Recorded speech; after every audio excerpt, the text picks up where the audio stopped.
perfil de hoje eu estou conversando com o historiador e publicitário José Roberto Walker. José Roberto, falei há pouco do seu livro, aqui, Neve na Manhã de São Paulo, que a gente vai falar sobre ele, e ele conta uma história fantástica, que é a história do Oswald de Andrade, é um romance não ficcional, com a Miss Ciclone, que é a Maria de Lourdes, não é isso?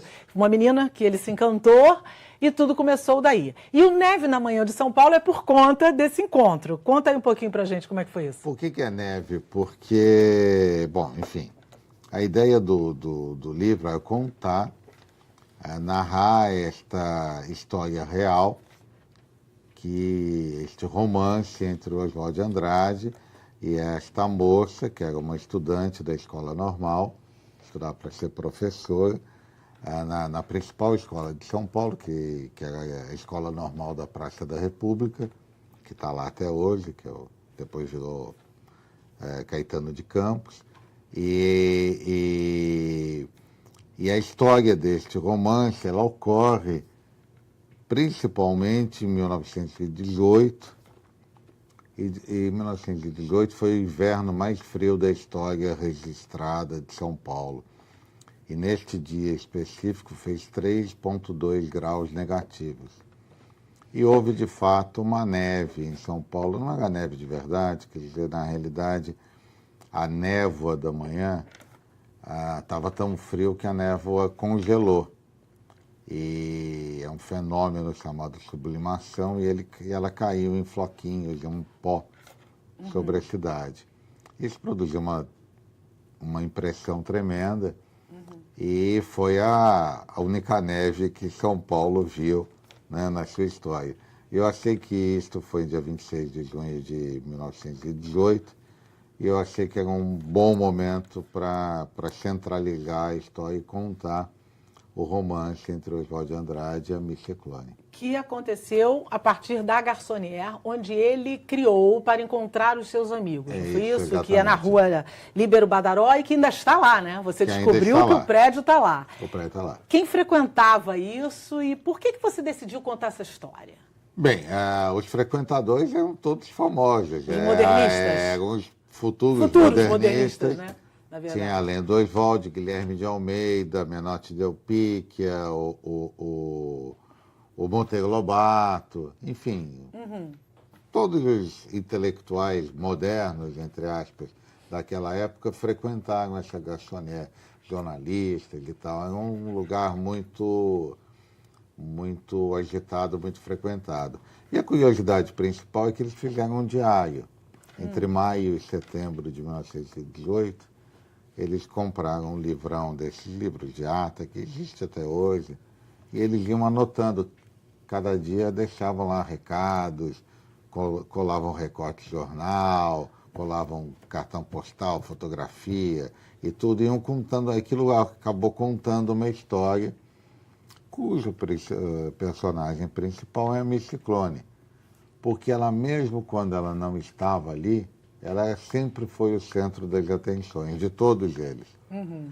E eles brincam, por exemplo, que o Lobato, o Monteiro Lobato, ele foi lá e ele leu as provas do primeiro livro dele, que é o Peixe. E esse primeiro livro do Monteiro Lobato foi um sucesso espetacular em São Paulo. É o primeiro best-seller documentado da literatura brasileira, vendeu 40 mil exemplares logo no lançamento, que é um número... Um fenômeno. Um fenômeno naquela época, imagina. Mais ainda. Né? E ele leu as provas e dizem eles que ele ficava tão tonto, tão desnorteado pela Ciclone, que ele esqueceu as provas lá na Garçonnière. Porque ele saiu e esqueceu as provas do livro, encantado por ela. Então ela é uma personalidade muito forte, muito marcante, muito presente, e é possível verificar isto no diário. E ela passa a frequentar a Garçonnière por conta do Oswald? Ela passa a frequentar quando se transformou em namorada dele. Ele demorou muito para conseguir que ela fosse lá, e ela ia lá só quando tinha mais gente e tal. Mas as moças daquela época não tinham vida social, né? As moças iam de casa para a escola, de escola para casa, e acabou a história. E as relações sociais se davam sempre no âmbito da família. Então não tem essa história de você sair, se encontrar, não tinha isso. E lembrando que ela era muito jovenzinha. E ela era muito jovem. Ela tinha 17 anos, não é isso? 17 anos. Então o que ela fazia? Ela pulava o muro da escola e durante o período das aulas ela se encontrava com eles e aí voltava no final do dia para encontrar as colegas com as colegas de volta para casa junto, né? E andava junto, ela morou lá perto, depois morou um pouco mais longe. Mas ela entrava na escola e saía da escola no horário certo. E ela fascinou eles todos. E ela também se fascinou com aquilo, porque em vez de ter uma aula chata na escola, ela tinha os maiores, os escritores, Claro. os intelectuais, os poetas. E muito provavelmente ela era uma pessoa à frente do seu tempo, né? Há quem diga que ela foi uma pré-pagu. Ela foi sempre até os limites, de todas as maneiras. Ela era muito inteligente, ela queria ser escritora, ela queria escrever, ela lia tudo que caía na mão dela. E era a única mulher desse grupo, né? Era a única mulher em um lugar onde era inimaginável, inconcebível que houvesse uma mulher. Não é que ela é a única mulher neste grupo, isso é verdade. Mas era inconcebível que houvesse uma mulher num grupo como esse em qualquer lugar. De homens pensadores. De homens ou de homens juntos e tal, porque as mulheres não. As moças não iam à cidade fazer compras sozinhas, isso não existia. Sempre acompanhada de uma mulher mais velha, uma criança e tal. Mulheres não andavam sozinhas nas ruas, nunca, hipótese nenhuma.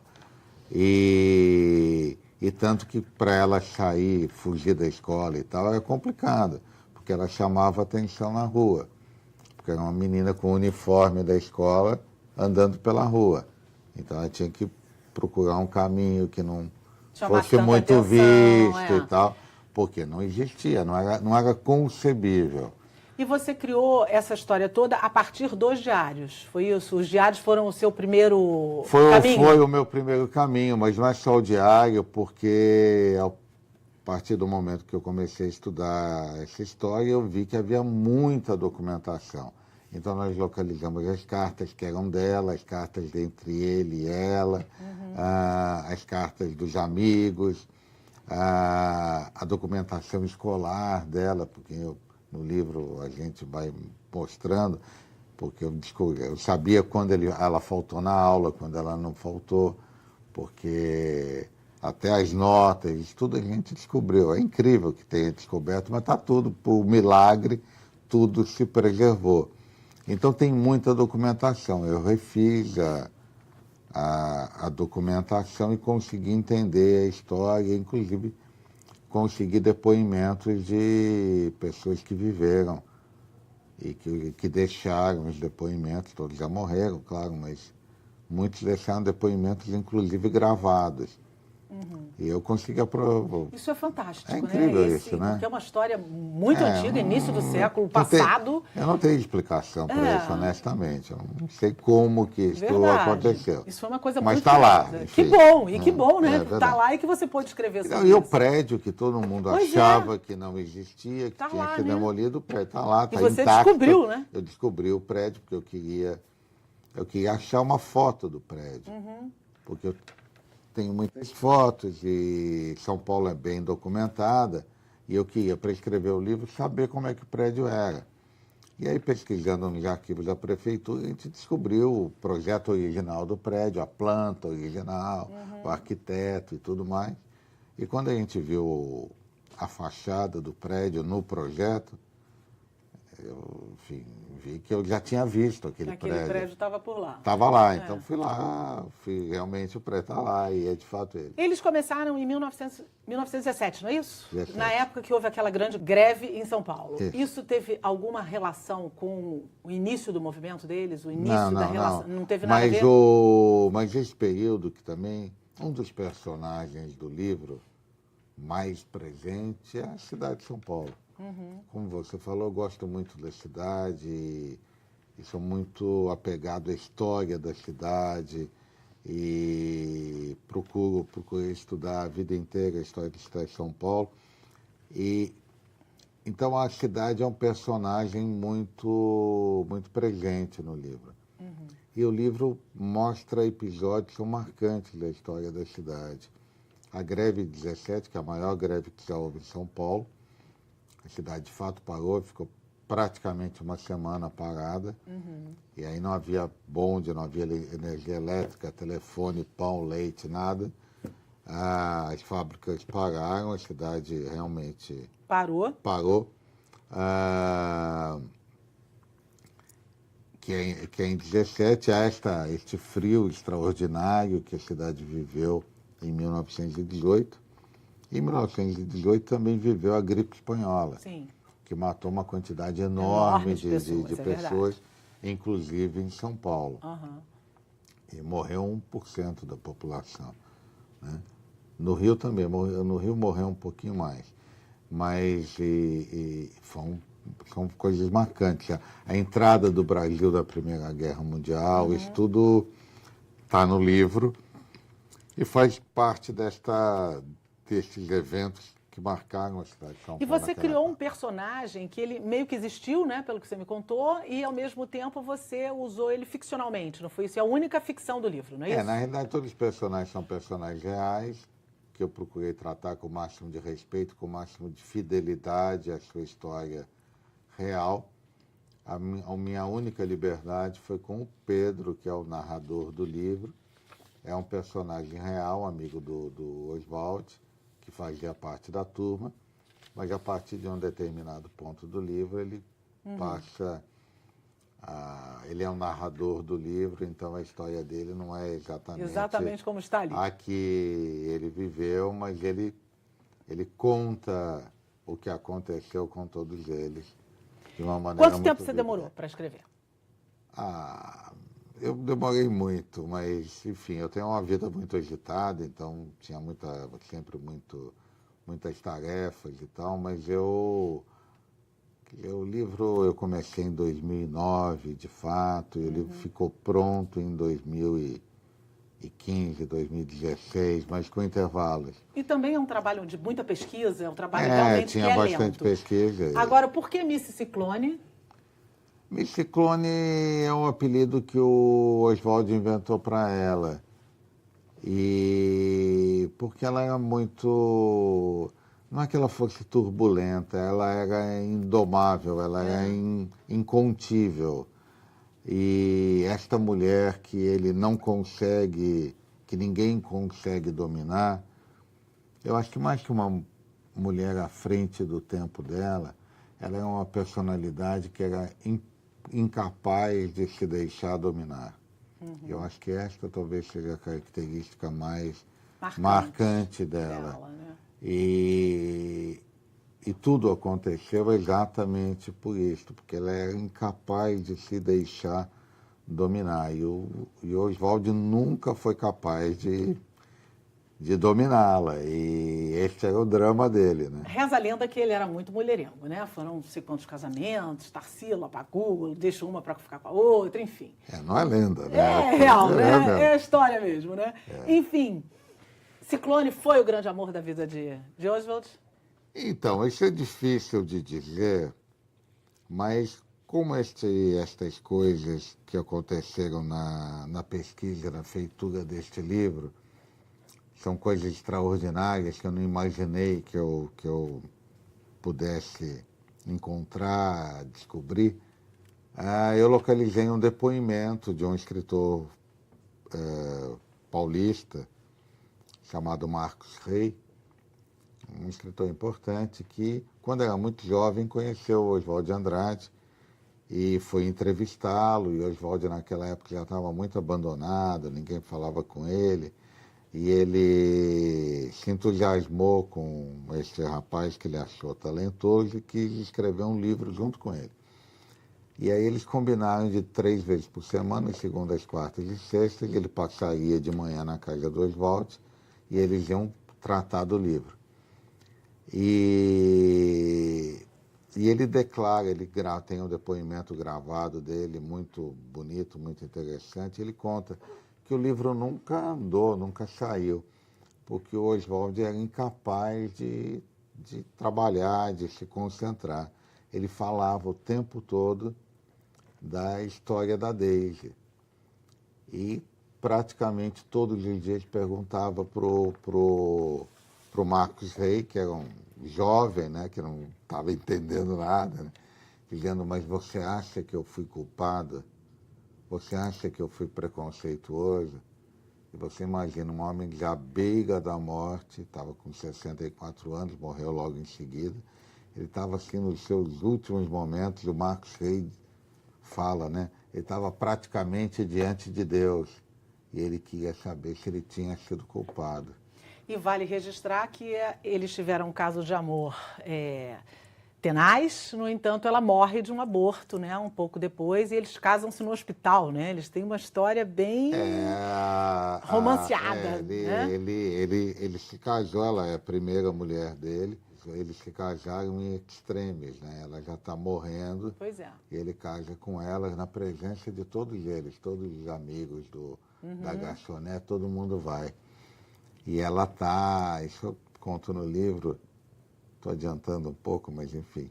Mas é uma história muito curiosa. Ela está no hospital, na cama, né, com travesseiro já muito fraco e todo mundo muito alegre, simulando uma alegria falsa, né, com flores e tudo.